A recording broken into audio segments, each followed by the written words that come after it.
our economy will be US dollars 55.2 billion by the end of the coming financial year.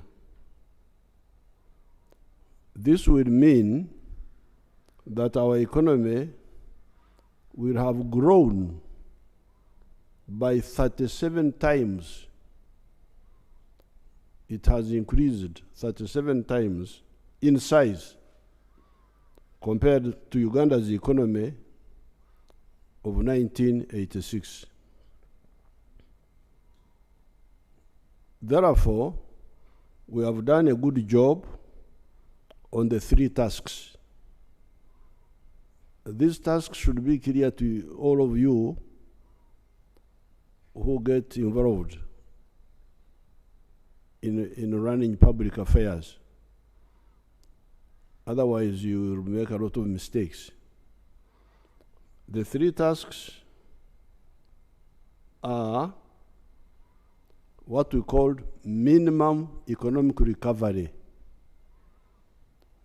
That is what we set out to do in 1987. Minimum economic recovery, number one. Two, expansion of the sectors that had recovered. Those sectors which had recovered, to expand them. And three, diversification from the original narrow spectrum of the colonial times of the 3 C's and 3 T's. You remember I have told you many times about that economy of the colonial times of the 3 C's and the 3 T's. The 3 C's being cotton, coffee, and copper, and the T's being tobacco, tourism, and tea. So therefore, number one, we restored that small economy which had been destroyed. That is what we called the minimum recovery. Secondly, we expanded that small economy. That's why, for instance, you hear that coffee, which was 2 million bags, is now 9 million bags. Tea, which was 23 million kilograms in 1986, is now 60 million kilograms. So, number one, recovery. Number two, expansion. Number three, diversification from the original narrow economy of the 3 C's and 3 T's to many more commercialized products, such as what? Fish. Fish was dying of old age in Lake Victoria here. But now we have something like, at one time we had gone to 22 factories, but now I think we have like 12 factories of fish. Maize was just for roasting on the roadside. People didn't know that maize was money. But now maize, in fact, they used to make a distinction between what they called cash crop and food crop. And food crop was supposed not to be cash crop. So maize was cash crop, was food crop, not cash crop. It is now both. Bananas, milk, that's how my tribe had been left out of the money economy by the colonial people. Milk was just for drinking and making the Banyankore women very fat. But it was not a source of money. for money, for milk of selling in the towns, it was coming either from abroad or from Kenya, KCC. Beef, cocoa, beans, gold, etc. All these have now been added. So therefore, clearly, minimum recovery, expansion, diversification should be clear to all of you who talk so much about some of these things. Those are the three tasks. But we also added a fourth task, the knowledge economy.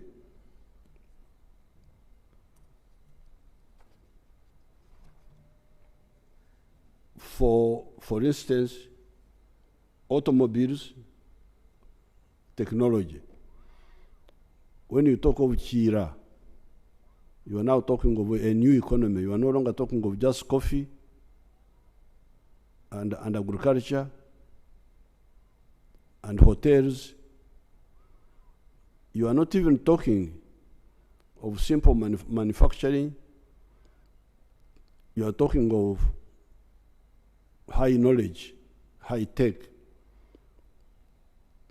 manufacturing. So this is the fourth task now, the transformation, minimum recovery, expansion, diversification of what was there, but also new type of economy based on science and high technology. Example, automobiles, pharmaceuticals, vaccines, etc. This is in addition to some limited industrialization for some of the products in the areas of sugar, for instance, steel products by recycling scrap, soap manufacture, beer, beverages, cement, etc. So apart from the high tech, we're already moving also on that really low technology, value addition to our raw materials. And these are very important, very interesting figures. This value addition, sort of partial industrialization, is aimed at two missions. Number one, import substitution. Mulekerawo okusaka, don't import, make locally. But also export promotion. Now, apparently, when I was writing this short speech, when here in my house, when some people said I was in ICU, I think my ICU here is a good one, because it allows me to do one or two things, assisted by my comrade, Mama Janet, who is here, from a distance, as you can see, safe distance. So when I was writing this short speech, I asked my people, and I would like Omguruska Seija and his team to cross-check these figures, but because if they are true, they are very interesting. The import substitution value of these industrial products, these small industries of ours here, for Mitaimbwa, for all these Sabuni, those low-tech industries, apparently the import substitution value of these industrial products is about US dollars 3.6 billion. I didn't know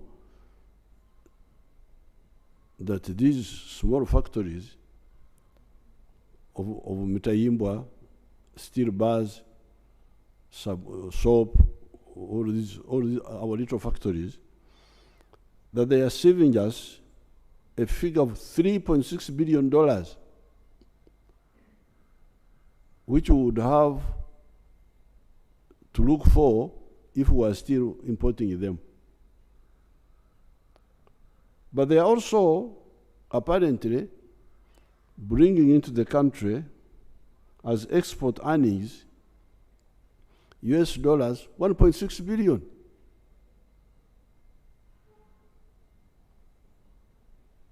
Omukazi omunyankore we yagambira antukayize ngo bere etutu yo bere shagama. There was this munyankore woman who was catching locusts. You know, the other time when we had a problem of locusts, when they were threatening us, many people did not know that some of the Ugandans were not happy with me because I killed the locusts quickly. But some of the Ugandans who eat the locusts, they said, this man has spoiled our food. He should have allowed us to deal with these locusts. NCG. They used to catch them and eat them. So in the 1930s, when the locusts invaded us, a Munyankore woman went into the papyrus swamp to catch the NZJ, the locusts. And she was carrying a child on the back. And she was so excited with catching the locusts. Those papyrus plants sometimes can be very sharp if they are broken. So the papyrus fragment cut the throat of the child at the back, and the woman had a warm liquid, and she thought it was sweat. But when she finished catching the locusts and said, I thought it was sweat. Biliyo, Evereshagama. It has turned out to be blood. So, I didn't know that the little work we were doing, I thought it was sweat, but apparently it is blood. It is something serious.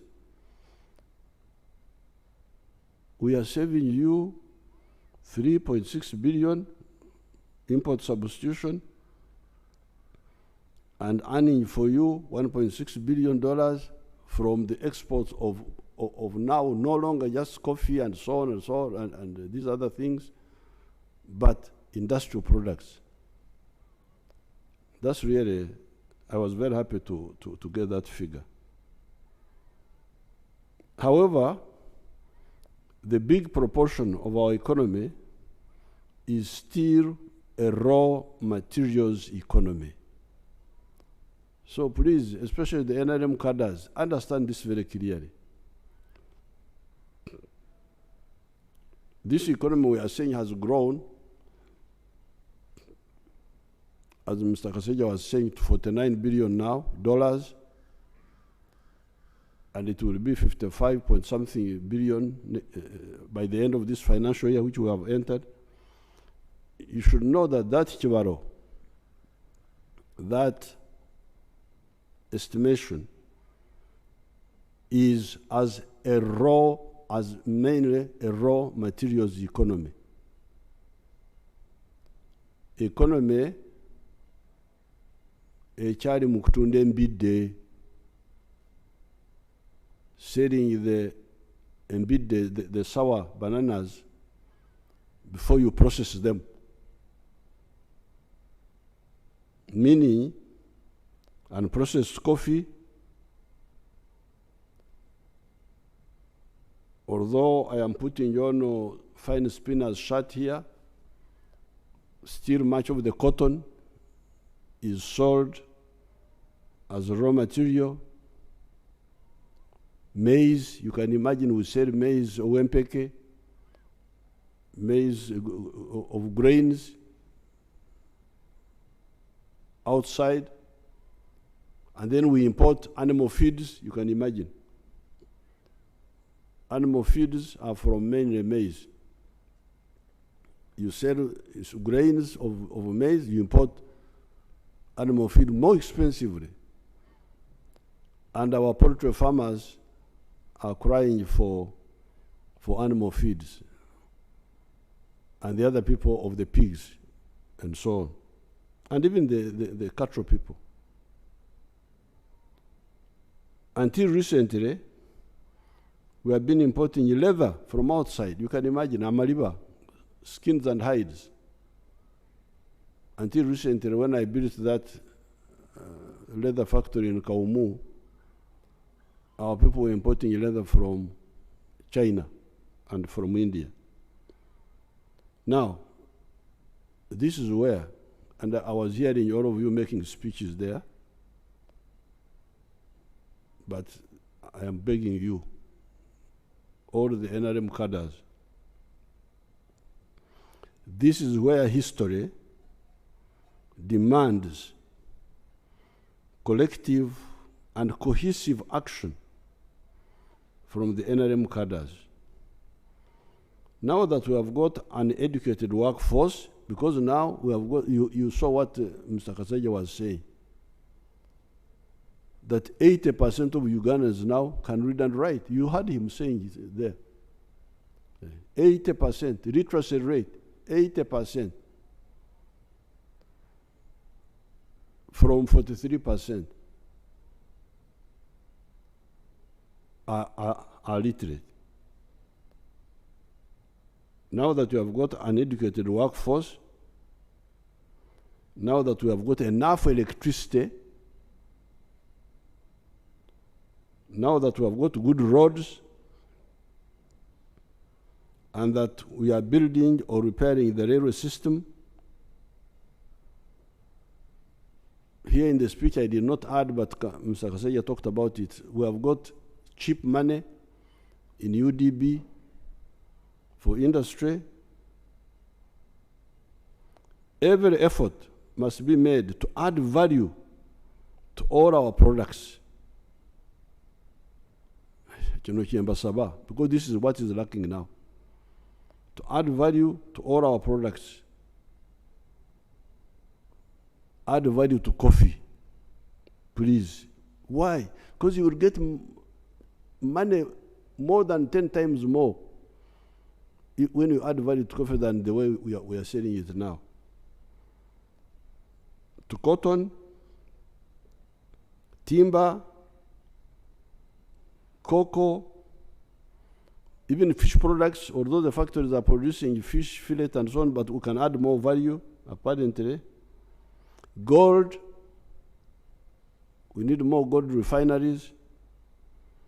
Iron ore, we don't want to sell iron ore unprocessed to anybody. We need to sell steel, copper, vermiculite. There's a lot of vermiculite in Bugisu there.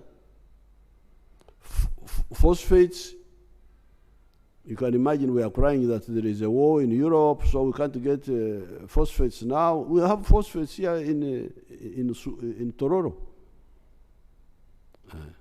The Chinese man who had come there, our people stole money from him. He was stupid. He was giving bribes to idiots and thieves. He should have helped me to get them, and I would have hanged them. But we shall get other investors. So,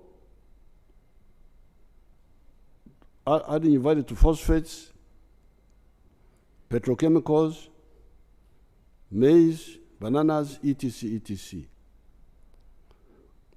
By doing this same economy will jump to US dollars 550 billion.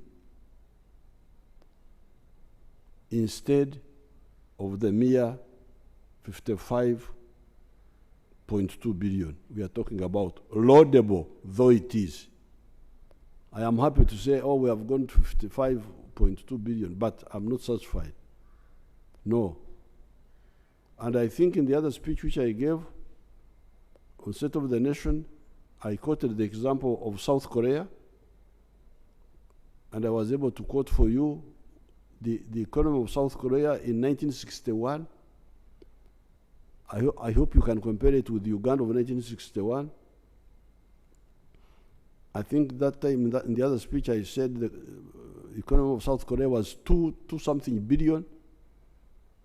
It is now almost 2 trillion. Imagine the little South Korea has got a GDP half of the whole GDP of Africa. Of Africa to Baswara. South Korea is half size of Uganda. But they now have a GDP which is, I think, almost 2 trillion. And you hear that, I hear all these people quoting when they go to meetings. African GDP is now 3-something trillion. I really feel embarrassed. Why can't these people keep quiet? How can the whole of Africa have economy smaller than Japan? Because Japan has got something like 5 trillion. Now here you are talking about the GDP of Africa being 3 trillion, and you talk about it. You are not even embarrassed. Me, I'm embarrassed to talk like that.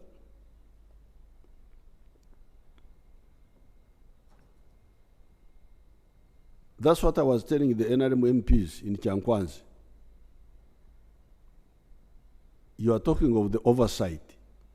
Oversight. Okay, thank you very much.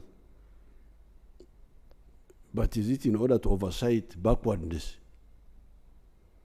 And you feel satisfied that I'm overseeing backwardness? 39% of the people who are outside the money economy, coffee, raw material, which is 100% given away free. We are not, you should talk of transformation. You should be transformation agents. So therefore, for me, I'm insisting. Why do I say that? And I would like anybody to challenge me after this, when I get out from this corona. I will be able to face anybody who wants a challenge. Why do I say this? It is because the 55.2 billion you are talking about dollars we are talking about presupposes only a quantitative expansion of our economy through creating more products. You grow more coffee. That's how you end up. You grow more maize, more raw materials. That's how you end up growing by 6%. The one Mr. Kaseja was talking about. But if instead of just growing